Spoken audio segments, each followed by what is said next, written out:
Coming to Donington, we knew the weather was going to be bad, and we knew the weather was going to play a big part for us. Having never ridden a Fireblade in the wet before, there's obviously a lot of work to do from the suspension side and setup and fueling and mapping.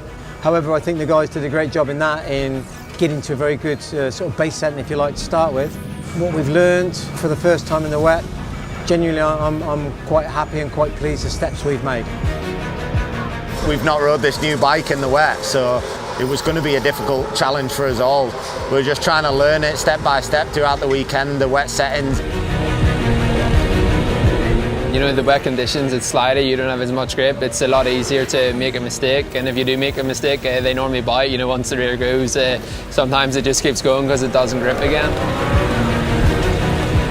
Getting back out in the wet like ducks. No, the new bike seems good in the wet, for sure.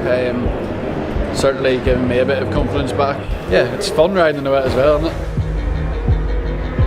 it? You just want as much feel as you can get, really. Once you know you can pick the throttle up and the rear ain't going to break away from you, you can start pushing on, and it took me a while to build into it, but it was real good. The wet's always tricky, and there's no right or wrong setting. It's all about rider feel and confidence, and if he's got confidence with a setting, he'll go quick. And it's all about keeping the heat in the tyres. If you're not confident, and the slower you start to go, the more heat you lose in your tyres, and then the slower you go again, so you get less heat.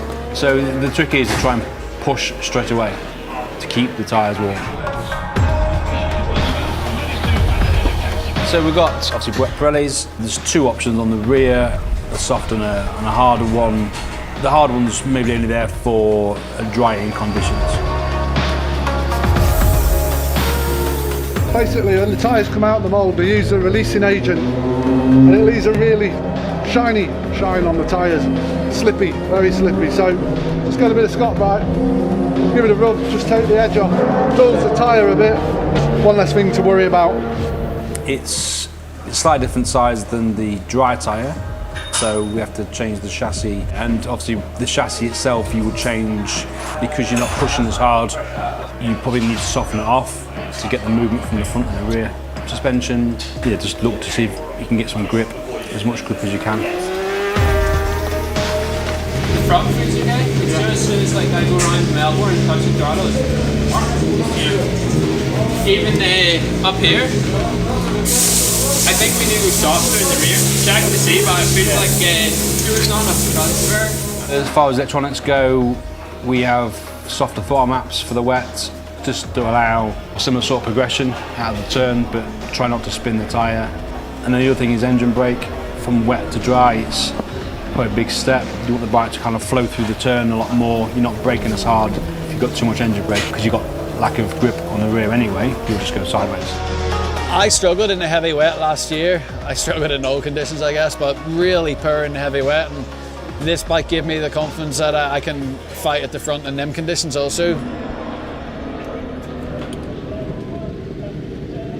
The races today knew we'd probably get one wet race with a sketchy conditions, so it ended up being a bit in between, and we'd set up for fully wet, and just as the track started to dry out, we struggled towards the end of the race. I'd probably say that the race one was more of a relief than race two. I've never normally finished a wet race or a drying race without ending up in hospital, so that for me was, a third place was like a win really. It was a solid race, and then it just took the pressure off me. We closed the points gap down. We're just saying needs aggression, so you start banging into people, man. A clash between Tom Nave and Chrissy Rouse, and then a bump between Rouse and then Danny I knew in the back of my mind, I knew I could win today. And to back it up with a win was just, yeah, I'm over the moon really. I bloody love motorbike racing.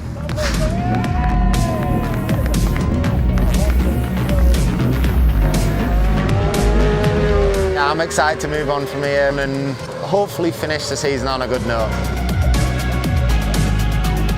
It's been a bit of a roller coaster season.